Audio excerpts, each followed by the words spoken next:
Salam Guru Penggerak. Perkenalkan, saya Herlopen Tamba, calon guru penggerak Angkatan 10 Kota Medan. Balai Besar Guru Penggerak Sumatera Utara, Sekolah SMP Swasta Katolik Budi Murni 1 Medan. Pada kesempatan ini, saya akan memaparkan mengenai pemikiran reflektif kritis dalam memaknai dan menghayati pemikiran Ki Hajar Dewantara yang sudah saya baca dan saya dapatkan dari modul 11. Langsung pada bagian pertama, yaitu bagaimana pendapat Ki Hajar Dewantara antara pengajaran dan pendidikan. Menurutnya, pendidikan dan pengajaran dalam memahami arti dan tujuan pendidikan itu sangat berbeda, di mana pengajaran itu merupakan bagian dari pendidikan dan pengajaran merupakan dari proses pendidikan dalam memberi ilmu yang berbeda untuk kecakapan hidup anak secara lahir dan batin. Sedangkan pendidikan itu memberikan tuntunan terhadap segala kekuatan kodrat yang dimiliki anak agar ia mampu mencapai keselamatan dan kebahagiaan yang setinggi-tingginya, baik sebagai seorang manusia maupun sebagai anggota masyarakat. Menurut Ki Hajar Dewantara, dia menjelaskan bahwasanya dasar pendidikan anak berhubungan dengan yang pertama, kodrat alam, dan yang kedua adalah kodrat zaman, di mana kodrat alam ini merupakan kondisi lingkungan anak berada, baik kultur budaya maupun kondisi. Sementara kodrat zaman itu merupakan kondisi zaman yang dihadapi peserta didik. Jadi zaman sekarang ini, sekarang kita berada pada era industri 4.0. Maka anak-anak kita pada saat ini sudah memasuki atau menghadapi zaman kodratnya, yaitu di era digitalnya. Yang selanjutnya, bagaimana menurut Ki Hajar Dewantara dalam memahami budi pekerti.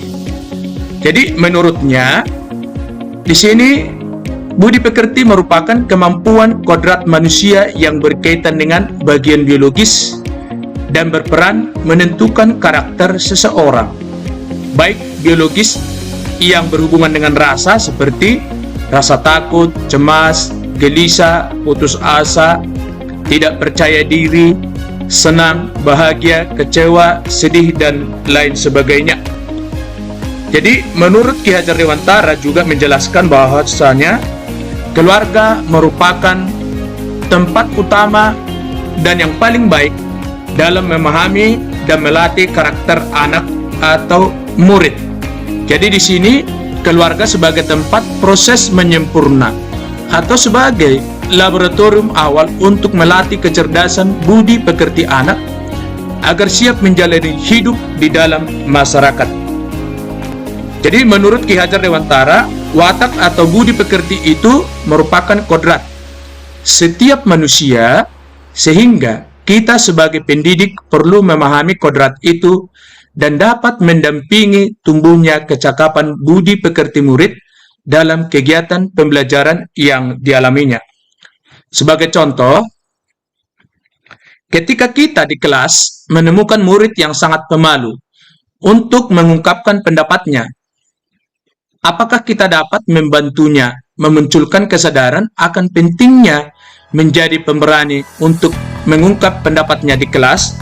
Nah, di sini kita dapat membantunya menggali potensi budi pekerti di dalam dirinya dengan membuatnya sadar akan tujuan mengapa penting untuk berani, mengasah perasaan dan perilaku yang membuatnya berpikir, dan memunculkan kehendaknya sebagai karsa untuk kemudian menimbulkan perilaku berani untuk mengungkapkan pendapatnya.